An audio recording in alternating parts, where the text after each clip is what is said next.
Hello and a very warm welcome. I am Dr. Abhishek Kumar, and in this video we are going to cover in depth India's nationally determined contributions. In simpler words, it is India's international commitment for certain climate actions. The most immediate context is that India has recently submitted its updated version of NDC before the Paris Climate Agreement Secretariat in August 2022. So if you are going to face the civil service examination 2023, or if you are going to face the civil service interview in this year for the civil service examination 2022, this topic is important for you. And those who are going to face this year's civil service examination, not the personality test, will find this topic important both for prelim as well as for the main examination. And like my earlier topics being covered, this is going to be a comprehensive one. I'm not only going to cover the NDC, but about a lot of related aspects of the topic as well. So in nutshell, I'm going to deal with what is the concept of NDC. And then underlying the concept of NDC, there is a fundamental tenet of the United Nations Framework Convention on Climate Change that is called CBDR-RC. We are going to see that. Then, what is the origin of nationally determined contributions? India submitted its original intended nationally determined contributions in 2015. We shall study that as well, which will serve for the purpose of comparison to the most recent update in the NDC. Then we are going to see the panchamrit, that is five-fold commitment of India that India made in 2021 at the Glasgow summit. And finally, we are going to see the main elements of India's updated NDC in 2022. Here we start first and foremost about NDC. So when we talk about NDC, it stands for Nationally Determined Contributions. This much I hope you must be knowing if this is not for the first time you are hearing about this topic. So nationally determined contributions is basically a set of commitments which are framed by individual countries, and they are declared before the international body through the Paris Climate Agreement mechanism, that these are the actions the country will be taking in the direction of mitigation and adaptation. By mitigation, we mean minimizing the causative factors towards climate change, like the emission of greenhouse gases, so on. And by adaptation, we mean getting the society, getting the economy prepared for the impacts of climate change. Because one thing we have to accept, that no matter how much mitigation action we take, there will still be certain adverse impacts of climate change that every single nation will have to face. Developing nations are going to face these impacts much more severely for two reasons. Majority of the developing countries are in the tropics, and the tropical region is going to be more harshly hit by climate change impact. I have already discussed it in one of my videos. You may like to watch the global impact of climate change and also the impact of climate change on India. In both these videos, I have spoken about why India and other tropical countries are going to be more harshly hit by the climate change impact. Besides, these countries also lack the resources to deal with the climate change impact. Therefore, these countries have a greater requirement to invest in the direction of adaptation. Mitigation and adaptation related steps are finalized by the countries, and they are declared before the international community, and that comes to be known as NDC, Nationally Determined Contribution. So the nationally determined means that each country has the freedom to determine what it is going to contribute to the cause of climate change mitigation and climate change adaptation. Obviously, different countries will be setting different set of actions for themselves depending on their capacities, also to an extent getting influenced by the historic responsibilities. Take the example of India. India is not the cause of climate change. Let us be totally clear about it. Today's problem of climate change is because of absolutely indiscriminate use of fossil fuel, by the developed countries of the world since the advent of Industrial Revolution until now. And the way their growth story has depended on fossil fuel and a lot of other environmentally unfriendly activities, that the atmospheric greenhouse gas concentration has increased like anything. That is also something that I have covered in one of my earlier videos. And this has led to accelerated or enhanced greenhouse effect, accelerated global warming, and climate change. Seen from that lens, India does not have much of historic responsibility. There is no doubt today Indian economy is growing fast, and today India's dependence on fossil fuel has increased like anything. And that makes India the world's third largest emitter. But then India has certain growth commitments and also the commitment to secure a certain minimum standard of living for most of its population. So India will not have much of a choice, but at the same time, India does not bear historic responsibility.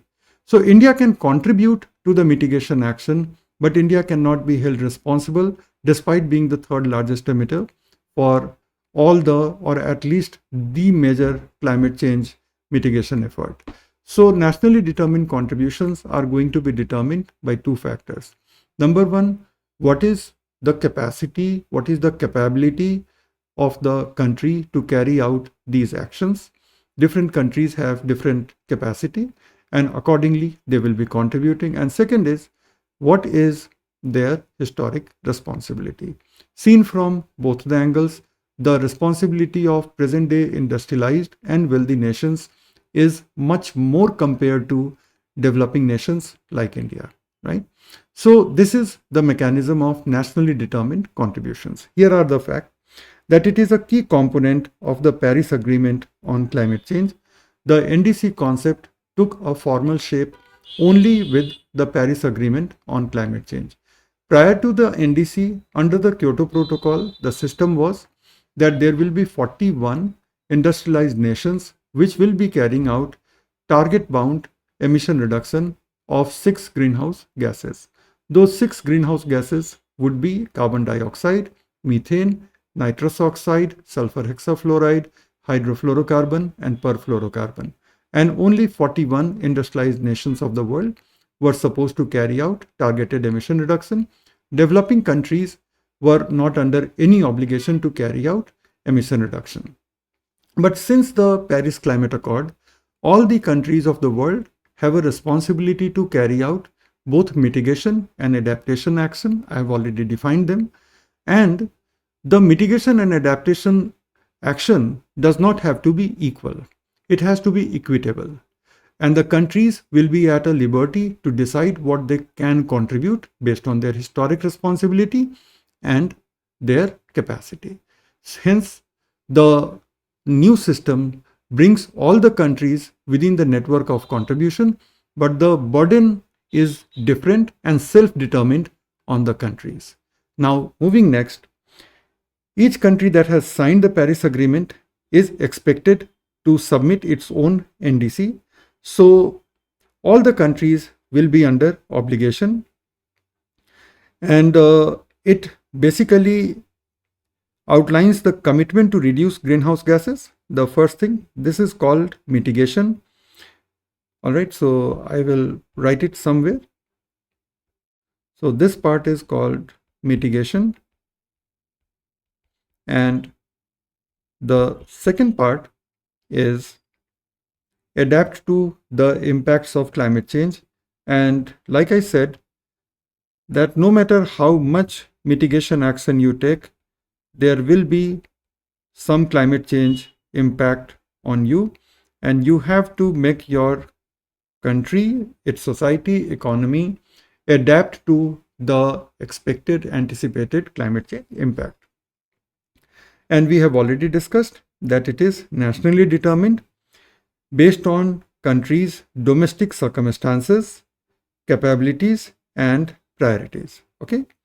Now, so this thing, the liberty that has been given to the countries that they can determine their own contribution, it stems from, it comes from a very fundamental tenet of the United Nations Framework Convention on Climate Change, and that fundamental tenet is called common but differentiated responsibilities and respective capabilities. All right, it means that it is the common responsibility of all the countries of the world to contribute to mitigation and adaptation. But the responsibility is differentiated. The responsibility is common, but each country does not necessarily have to contribute equally. The contribution is going to be differentiated based on the respective capabilities, but also for all practical purposes, the historic responsibility factor also weighs in. Moving next, NDCs are expected to be ambitious and reflect the country's highest possible effort. So it is okay that you are setting your NDC details, but it does not mean that you will be trying to do the minimum. It is something that should reflect that, okay, under our circumstances, this is the maximum we can do. So that spirit should be shown, right?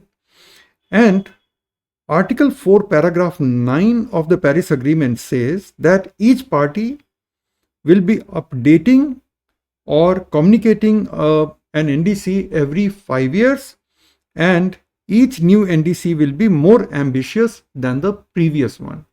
Because in these 5 years, you are also going to build capabilities, right? It is not that you are going to remain where you were. In 5 years, you make more progress, and that builds your capability to contribute even more. And finally, we know that the goal of Paris Agreement is to limit the global warming well below 2 degrees centigrade rise in comparison to the pre-industrial year, and the benchmark year is year 1750. And if possible, the limit should be within 1.5 degrees centigrade of temperature rise. And as of November of 2022, 192 countries and the European Union has submitted their NDCs. So you can say that it has virtually universal subscription. All the parties have submitted their NDC. Now let us talk about CBDR-RC. So a lot of students think, because there is some lack of clarity in the literature that is commonly available among the aspirants for civil service. So a lot of candidates think, because of that CBDR-RC is an innovation of the Paris Climate Accord. The fact is that it is not. It is actually hardwired. It is actually an integral part of the United Nations Framework Convention on Climate Change that dates back to 1992, when it was adopted at the Rio Earth Summit, and since 1994 it has been in force. So Article 3.1 of the United Nations Framework Convention on Climate Change clearly brings in the concept of CBDR, common but differentiated responsibilities. And then the insertion of respective capabilities is a late amendment. In the original draft, it was only CBDR, but RC has been a late amendment. But long story short, the concept of CBDR-RC is not an innovation brought in 2015 when Paris Accord was floated. It is already a part of United Nations Framework Convention on Climate Change. So this is what it stands for. We already know, like I said, it is enshrined in the Article 3.1 of UNFCCC, and it basically recognizes that developed and developing countries have different historic responsibilities for greenhouse emission and different capabilities to address climate change. Therefore, their contribution cannot be equal. And it has been a cornerstone, a foundational principle of international climate negotiations since the adoption of United Nations Framework Convention on Climate Change in 1992. and it has played a significant role in shaping the Paris Agreement. Because what happened that when Kyoto Protocol came, so it was very, very clear about CBDR that 41 industrialized countries will be contributing to emission reduction. Rest of the countries are under no obligation. But by the time the Paris Accord was being discussed, already a number of developing countries which enjoyed no commitment under the Kyoto Protocol had become significantly industrialized. Most notable example would be China and India. And there was a growing pressure on both these countries to come under some kind of targeted emission reduction regime. Obviously, India and China resisted on the grounds of historic responsibilities because neither of these two countries has any historic responsibility. Also, they were quick to point out that there is still a big developmental gap that they have to fill, and they still have the task ahead of them to secure a minimum standard of living to a vast proportion of their population. Therefore, they all along resisted the targeted climate action the way it was implemented for 41 industrialized nations under the Kyoto Protocol. However, the Western world was totally determined to bring every single country of the world, obviously India and China included, under some sort of emission reduction mitigation regime. And the only way to do that was to allow the countries to formulate their own contribution. So if you notice the choice of word, the word is contribution, not commitment. So the NDC is not nationally determined commitment, rather it is nationally determined contribution, that we are doing contribution, and contribution is always on best effort basis. Contribution is not something for which you can be held responsible that, okay, you promised this much contribution and you did not do that. Okay. So it has been termed as contribution in true spirit of CBDR-RC.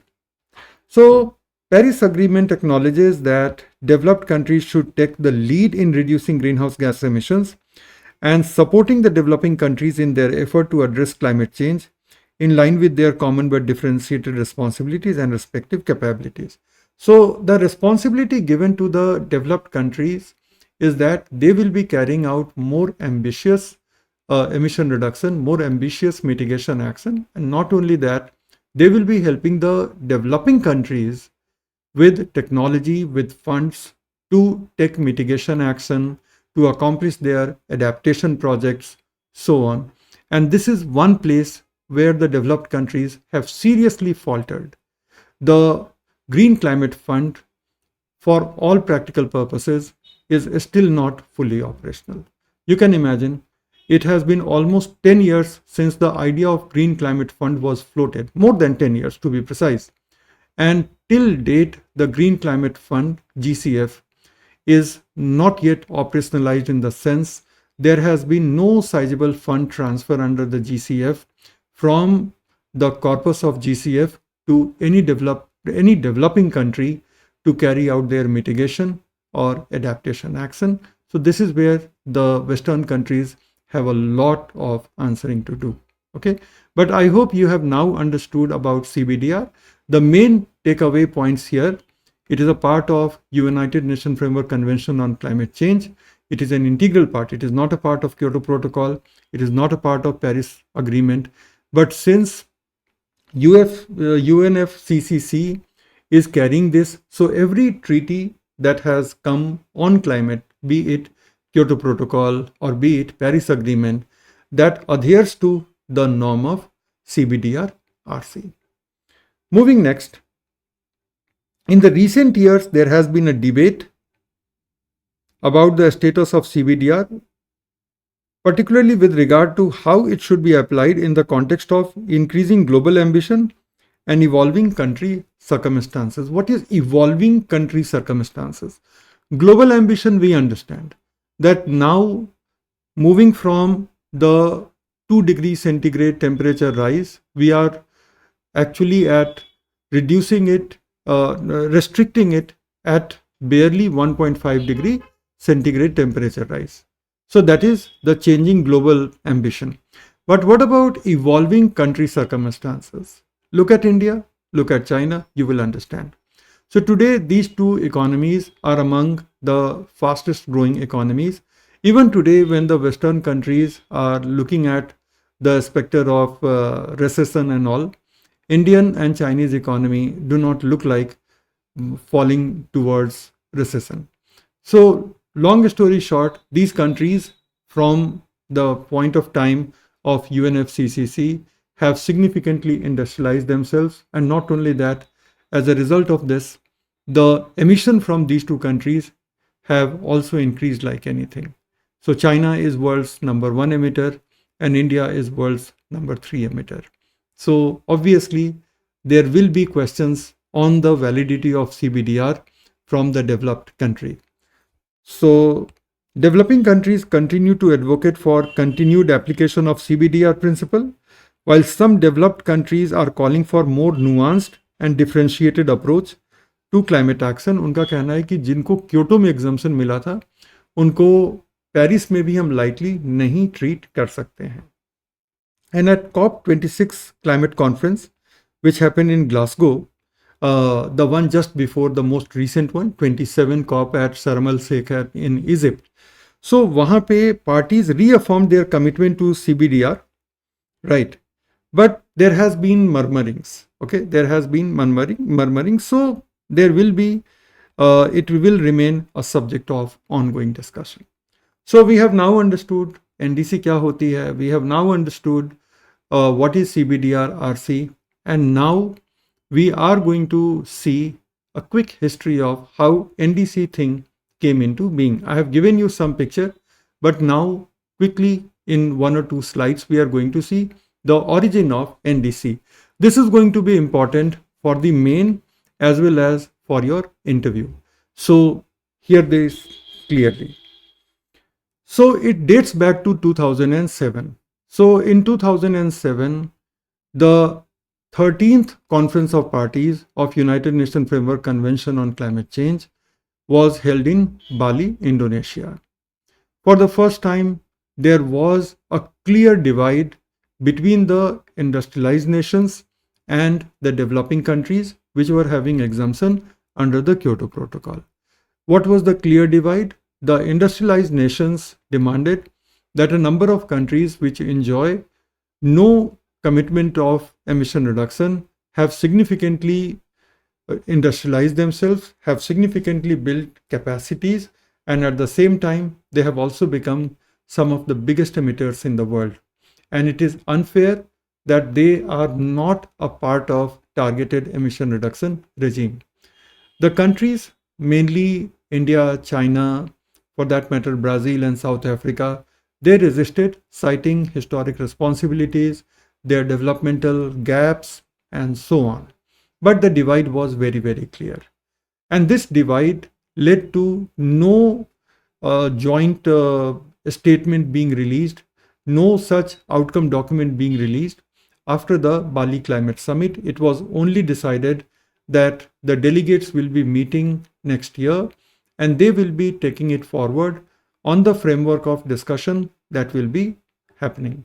So the next year, 2008, the climate conference was a low-key affair that was held in Poznan in Poland.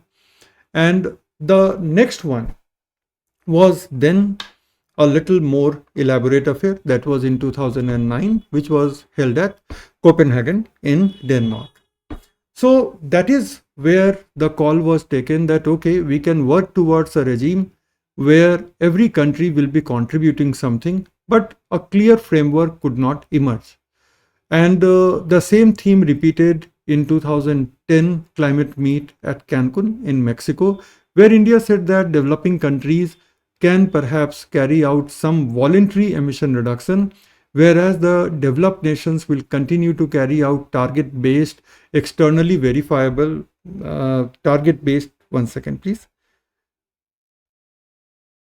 So developed nations will be carrying out target-based, externally verifiable kind of emission reduction, and whereas the developing countries will carry out voluntary action.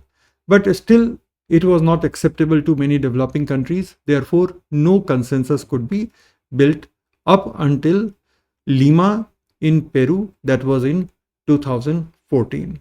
So, quickly navigating through the facts, at COP 13, Conference of Parties 13, in Bali in 2007, the negotiations resulted in the adoption of Bali Action Plan, which established two-track negotiating processes for developing a post-2012 climate agreement, because Kyoto Protocol was going to expire in 2012. So उसके बाद क्या होगा, उसके लिए उसके ऊपर work करने के लिए एक two-pronged action बना. The first one was what will be the responsibility of the developed nations, and second one was how we can broad base it by bringing in developing nation as well. So Bali Action Plan recognized the CBDR principle, which acknowledged that developed countries have a historic responsibility and a greater capacity to mitigate greenhouse gas emission, while developed countries have a right to sustainable development and may require financial and technical support. Some developed countries began to push for more comprehensive global agreement that would include all the major emitters, including developing countries such as China and India.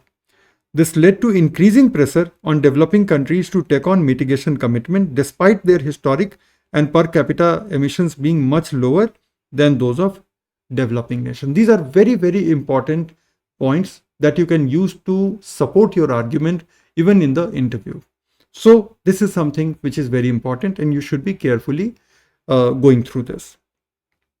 Now, in COP15 in Copenhagen in 2009, developing countries, including China and India, announced voluntary mitigation targets. I was telling you that this is what was proposed.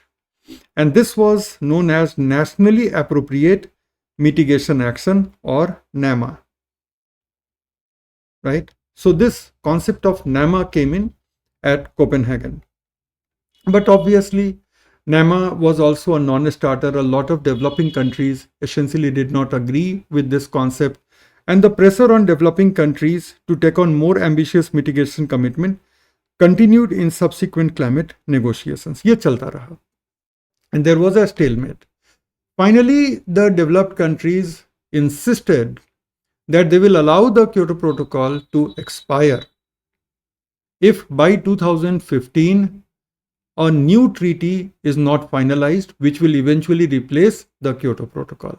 And that would have been a serious setback to the global collaborative effort to carry out climate action. And this is when the concept of NDC kicked in. So when a year before the Paris meet in 2015, so year before in 2014, the countries met for a climate conference, and I think you know that climate conferences are annual affairs. So when the countries met at Lima, Peru, that is where the countries decided that before the Paris conference next year, that is 2015, each country will publish and submit intended nationally determined contribution. What do they intend to contribute towards climate action?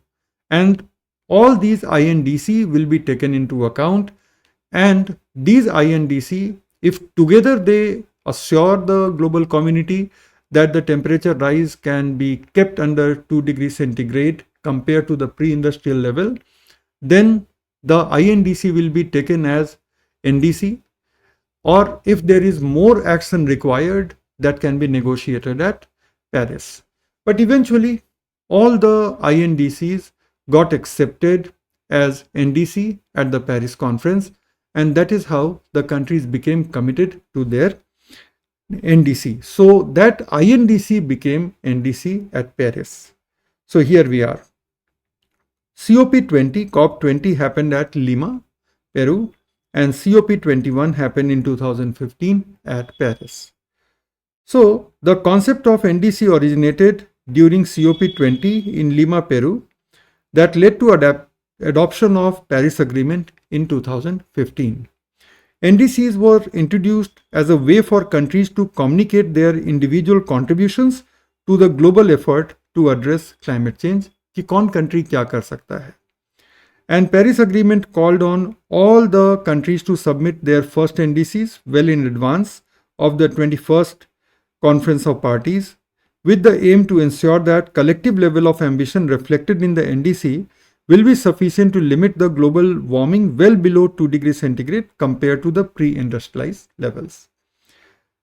And NDCs were designed to be nationally determined. We have already understood why nationally determined.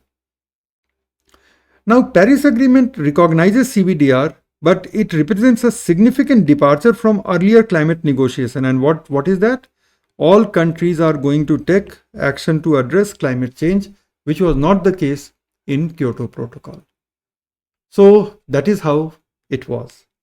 Now, what was India's INDC? India ने Paris agreement के पहले, Paris conference के पहले क्या INDC release की थी? So on 2nd of October 2015, on Gandhi Jayanti of 2015, India released and communicated its INDC before the Secretariat of UN Framework Convention on Climate Change. And this INDC said that we will be reducing emission intensity of its GDP by 33 to 35% by the year 2030 compared to 2005 levels. So when we talk about emission intensity, it means total greenhouse gas emission in CO2 scale. Like even if it is methane, you'll convert it at CO2 scale, like 1 kilogram of methane is taken as 4 kilogram of carbon dioxide. So that way, so total greenhouse gas emission upon the GDP in purchasing power parity dollar terms. So that is your emission intensity.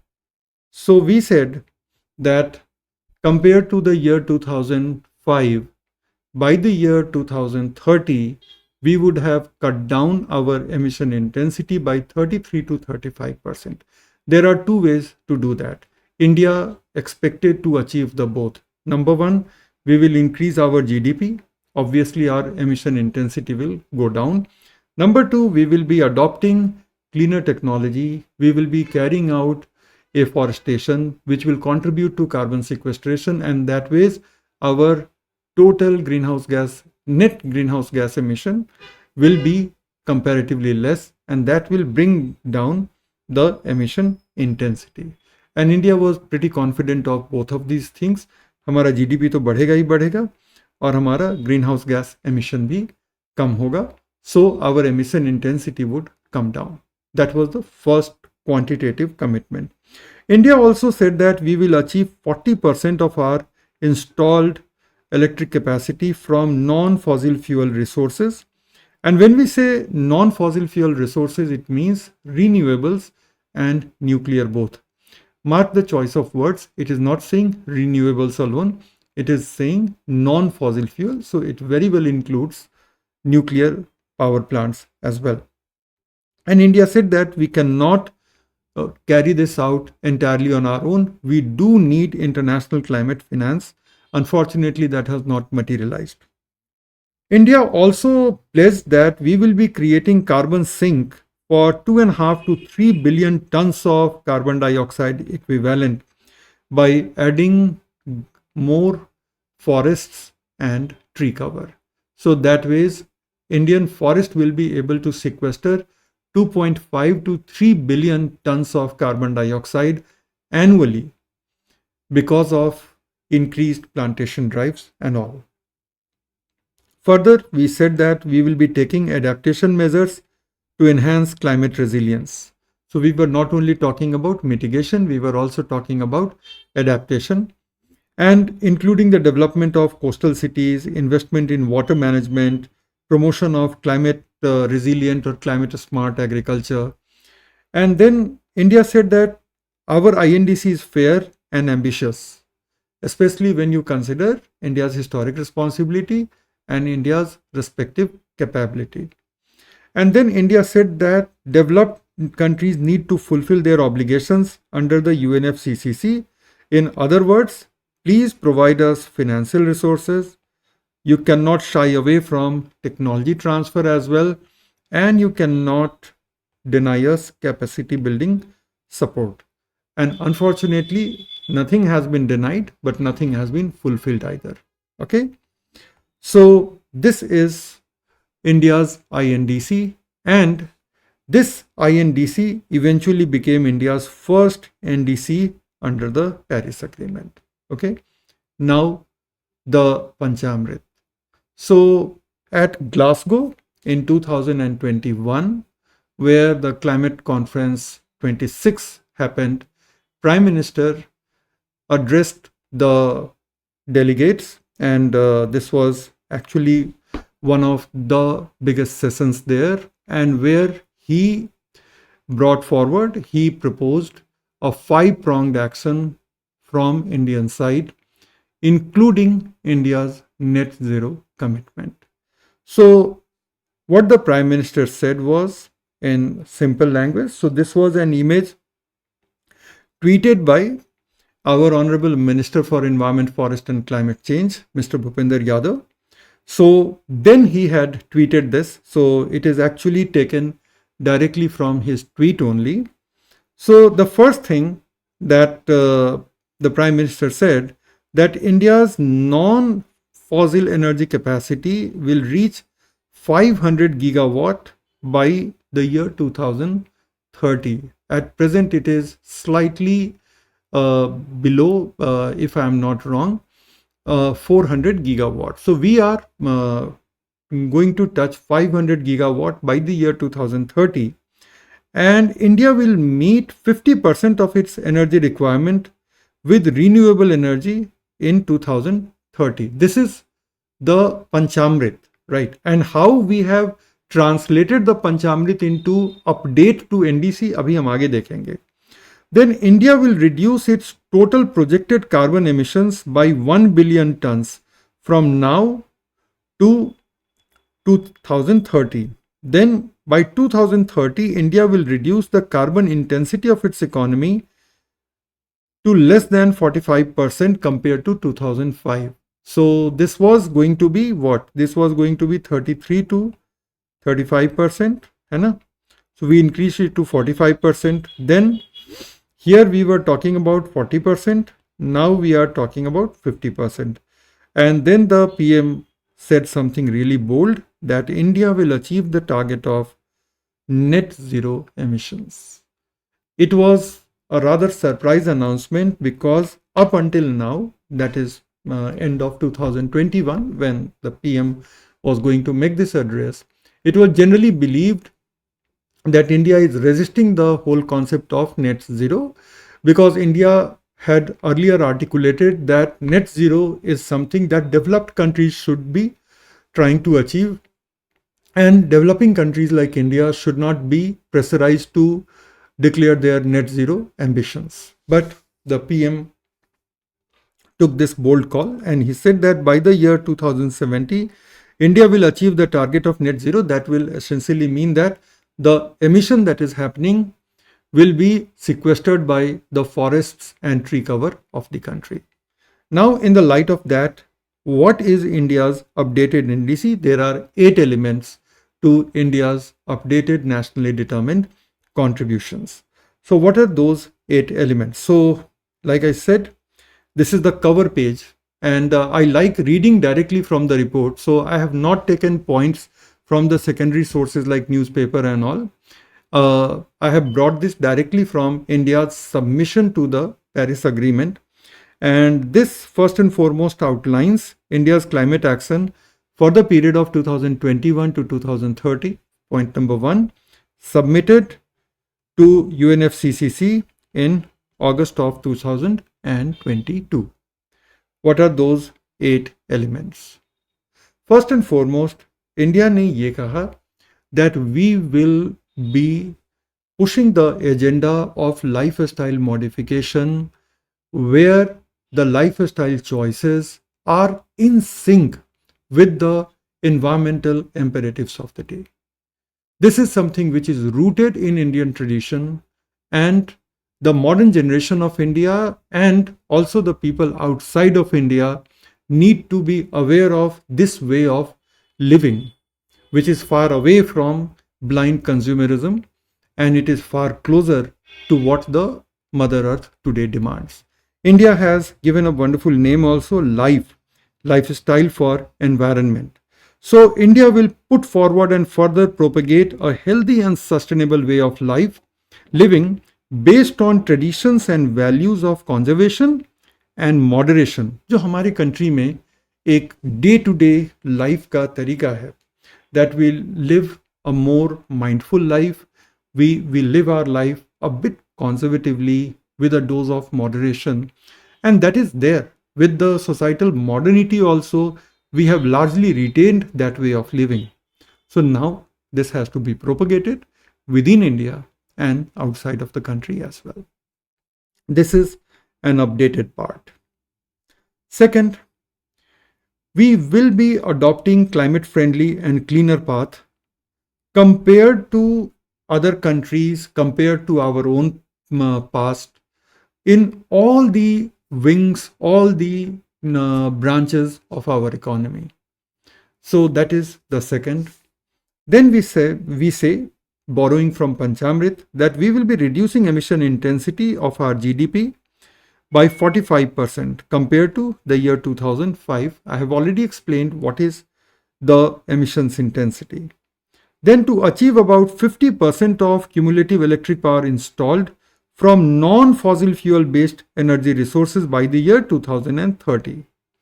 But again, India has underlined कि ये हमसे अकेले नहीं होगा. Please meet your side of the commitment. That is, please transfer us technology and please release the climate fund which is due to us from your side. So India has made very clear that with the help of transfer of technology and low cost international finance, including from GCF. So this is the updated part. India ने ये पहले ही वाली बात है कि 2.5 to 3 billion tons of carbon sequestration के लिए जो forest and tree cover की ज़रूरत होगी, that is what we are going to do. These are the 5 points. Then we are going to take adaptation action also by enhancing investment in development programs in so many sectors, especially the sectors which are vulnerable to climate change impact, like agriculture, water resources, Himalayan region and ecosystem, coastal region, health and disaster management. Besides, we are also going to take effort to mobilize domestic funds and new and additional fund from developing countries to implement the above mitigation and adaptation action.